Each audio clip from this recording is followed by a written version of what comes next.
আপোনাৰ টকাৰে পঢ়িব এতিয়া ছাত্ৰীসকলে। এই পৃথিৱীখন হৈছে অস্থায়ী পৃথিৱী। এদিন আপোনাৰো মৃত্যু হ'ব, মোৰো মৃত্যু হ'ব। কিন্তু আপুনি দান কৰি যোৱা ইয়াৰ প্ৰতি দান মৃত্যুৰ পিছতো পাব। নগাঁও জিলাৰ ২ নং বৰালিমাৰীস্থিত দাৰুল হাদিছ খাদিজাতুল জান্নাত মাদ্ৰাছাতুল বানাত হৈছে নাৰী শিক্ষাৰ এক আগশাৰীৰ শিক্ষানুষ্ঠান। ইয়াত শিশুসকলক ইছলামিক শিক্ষাৰ সমান্তৰালভাৱে স্কুলীয়া শিক্ষাও প্ৰদান কৰা হয়। বহু এটিম শিশুসকলে ইয়াতে থাকি শিক্ষা গ্ৰহণ কৰি আহিছে। এটিমক সহায় কৰিবলৈ আপুনি মানুহ হিচাপে অকণমান সহায় কৰক। আপোনাৰ অকণমান সহায়ে শিক্ষা জীৱন আৰম্ভ কৰিব শ শ এটিম ছাত্ৰীসকলে। লগতে বানাত মাদ্ৰাছাৰ উদ্যোগত অহা 16 আৰু 17 জানুৱাৰী তাৰিখে খতমে বুখাৰীও বিশাল কেৰাত ও ৱাজ মেহফিলৰ আয়োজন কৰা হৈছে। আপুনিও সহায় কৰক আৰু নেক হাচিল কৰক। আপুনি 6001444523 ফোনপে নম্বৰত সহায়ৰ হাত আগবঢ়াওক। আপোনাৰ টকাৰে পঢ়িব এটিম ছাত্ৰীসকলে।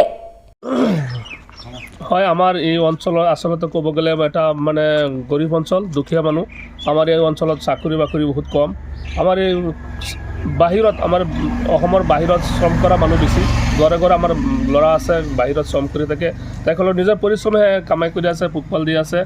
তথাপিতো আমাৰ সমাজৰ মানুহে আমাৰ আশে পাশে যিমান গাঁও আছে তেখেতসকলক যথেষ্ট সহায় কৰে আৰু সহায় কৰিবই। এতিয়া আমাৰ যিটো সময় আহিছে যে খতমে বুখাৰীৰ কেৰাত মেহফিল বহুত টকাৰ প্ৰয়োজন পৰিছে। মই ভাবোঁ যে যোনে য'ত শ্ৰম কৰি আছে বাহিৰত, অসমৰ বাহিৰত বা বেলেগ বেলেগ ৰাজ্যত আছে, তেখেতসকলক মই কাটৰ আহ্বান জনাওঁ যাতে আমাৰ এই সভাখন যাতে আমি ভালকৈ যাতে আমি পৰিচালনা কৰি যাব পাৰোঁ। যিমান পইচাৰ প্ৰয়োজন আছে তেখেতসকলে যদি 10 টকা কৰি যদি আমাৰ একাউণ্টত দি দিয়ে, মাদ্ৰাছা একাউণ্টত দি দিয়ে, হয়তো আমাৰ বহুত উপকাৰ হ'ব, মাদ্ৰাছাৰ উপকাৰ হ'ব। আৰু ইয়াতে বহুত দুখীয়া ছোৱালী আছে, এটিম ছোৱালী আছে, বিনা পইচা আমি সিহঁতৰ লেখা পঢ়া, খোৱা বোৱা ইত্যাদি আমি কৰাওঁ। যাতে আমি সকলোৱে যদি মিলি আমি এনেকুৱা এটা ঘৰ দিব পাৰোঁ, গতিকে আমাৰ সমাজখন উন্নত আগলৈ যাব, আগবাঢ়ি যাব।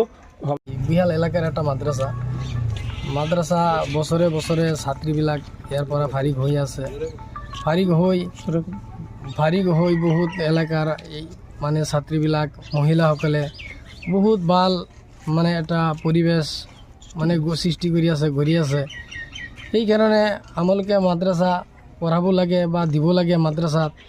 ইয়াত বহুত দুখীয়া ছোৱালীসকলক ইয়াত শিক্ষা দিয়া হৈছে, দিনী শিক্ষা দিয়া হৈছে, লগতে আমাৰ অসমীয়া শিক্ষা দিয়া হৈছে, অংক চব আছে ইয়াত। আপোনাৰ ইয়াত এই অকলেতো নোৱাৰে, আমি চবেই এইটো দাং বৰঙণিত চলি আছে এইটো বস্তু। অসমৰ যিমান আমাৰ অঞ্চলৰ মানুহ আছে আমি কৈ আছোঁ এইটো অলপ দান বৰঙণি দিবৰ কাৰণে, তেতিয়াহে চলিব। ইয়াত বহুত ধৰণৰ দুখীয়া এটিম বাচ্চাও আছে, ইয়াত শিক্ষা লৈ আছে। সেইকাৰণে যিমান বটদ্ৰাৰ পৰা দিলদাৰ হুছেইনৰ ৰিপৰ্ট, বাতৰি লাইভ 24।